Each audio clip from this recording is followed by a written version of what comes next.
rehearsals yesterday and today, and you'll hear two of her works tonight. We also have Damon Talley here with us, the director of bands at Louisiana State.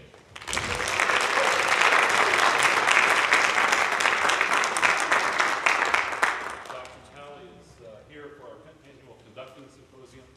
We have almost 30 guests from many different states who are here that have an opportunity to engage with our students. And so this is just an all-around collaboration, conductors, composers, but especially for the students. And so we appreciate you all being here too.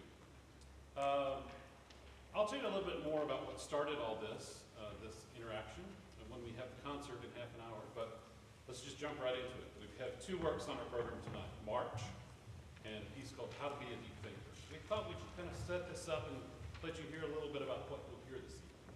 Thanks for being here. Yeah, I'm so happy to be back. I was here about 4 years ago, and you all have such a wonderful community of music makers and just bringing the community together. So I've had a great time, and I'm just so thankful to be here. So the first piece, March, is an interesting piece because once you hear the piece, even though I've called it March exclamation point, it isn't a traditional march in that it's probably about like 9 minutes long. It's not easy to march to, it teases you a little bit, but the reason why I wrote this is I was commissioned by the American Bandmasters Association to write them a piece, and I was like, I love marches, but I kind of want to destroy it. I just wanted to poke fun at it. And I think there's some history that does that. At the same time, again, marches are my favorite. Like, I just think they're so much fun to hear and to enjoy. But I kind of was thinking of going in this direction where there are different types of marches. And so I remember asking people at the time, like, well, what is a march? And in fact, you know, since we're all friends here, right? What is a march to you? I'm curious.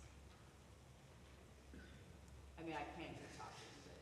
Stars and Stripes Forever. Stars and Stripes Forever is a very, very famous march. What makes it march-like?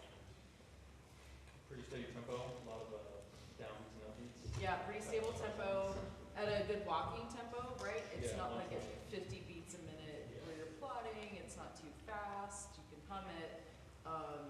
It's really fun. Do you know there are different types of marches out there? Like, what are some different types of marches? Yeah. Circus March. Circus march. I actually thought the circus march, your funeral marches. I actually saw a little bit of a funeral march, like when I visited Vietnam, like over a decade ago, but also New Orleans. It's like this kind of this joyful thing, right? But there are different types of marches, and I was thinking about marches. There are all different purposes for them, and I think that all music has a purpose.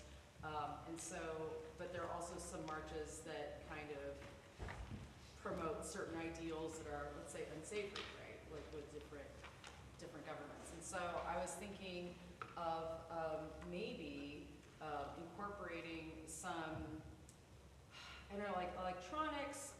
Again, I visited Vietnam. I was like, I have some like loudspeaker sounds, and then I thought of North Korea. And part of the reason is twofold.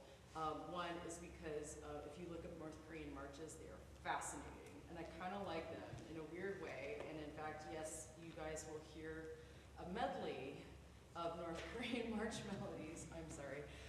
But also, my mom is Korean, and she's not from North Korea, but I was thinking, in this time of my life, I never felt comfortable enough to include Korean melodies in my music. I didn't think I was Korean enough, since I, at the time, saw myself, well, I'm half Korean, and you can make many jokes about that. But just a way to kind of incorporate that culture. And my mom was actually a child when the Korean War broke out, and so it ended up being a little bit more personal.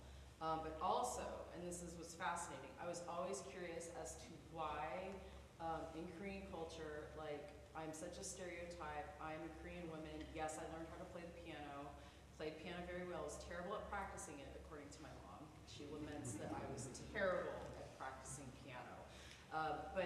And I should have learned violin, but I joke I'm only half Asian or half Korean, so I'm only gonna learn piano. But why was there such a love of Western music with Koreans? And there were two ways that Western music came to Korea. One was through Protestant missionaries, and the other way was through marching band, y'all, through marching band. They loved their marches. They had like weekly performances in Korea. They loved them so much. And I realized that band is actually what has made me a musician today, which is just mind-blowing. Because of band, my mom was like, you're getting piano lessons. I wanted, piano was my instrument. I was complicit, it was fine. But that's the reason why they have this love of Western music and they love marching band. So I thought of it as kind of like a tribute to like my cultural history, but also kind of showing like how marches can be used, but also like, kind of the effect of like it has for people. So that's a lot, I understand. You're not a bandy, but you have become one. I mean, yeah, piano, you don't really have a piano in a marching band. As a side note, my cousin has a daughter who's now playing the cello, which is funny because my cousin has no musical talent, but I was like, she is related to me, so maybe that's where it comes from. And yes, she's playing a 3/4 cello, and we joke that she's playing the cellito, it's a little baby cello. My aunt told the cousin's daughter, was like, oh, you could be in marching band. She's like, Grandma, like, cellos aren't in marching band. So yes, you're right. Piano's not marching band. I say that in jest. What she's not told you is she's a very accomplished pianist.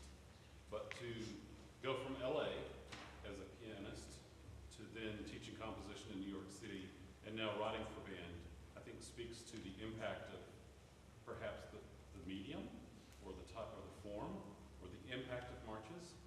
And I won't give anything away about this piece this evening, but I do think it is, like so much of your music, it's thought-provoking. And it's also feelingful in meaningful ways. So there are references to marches. There are specific references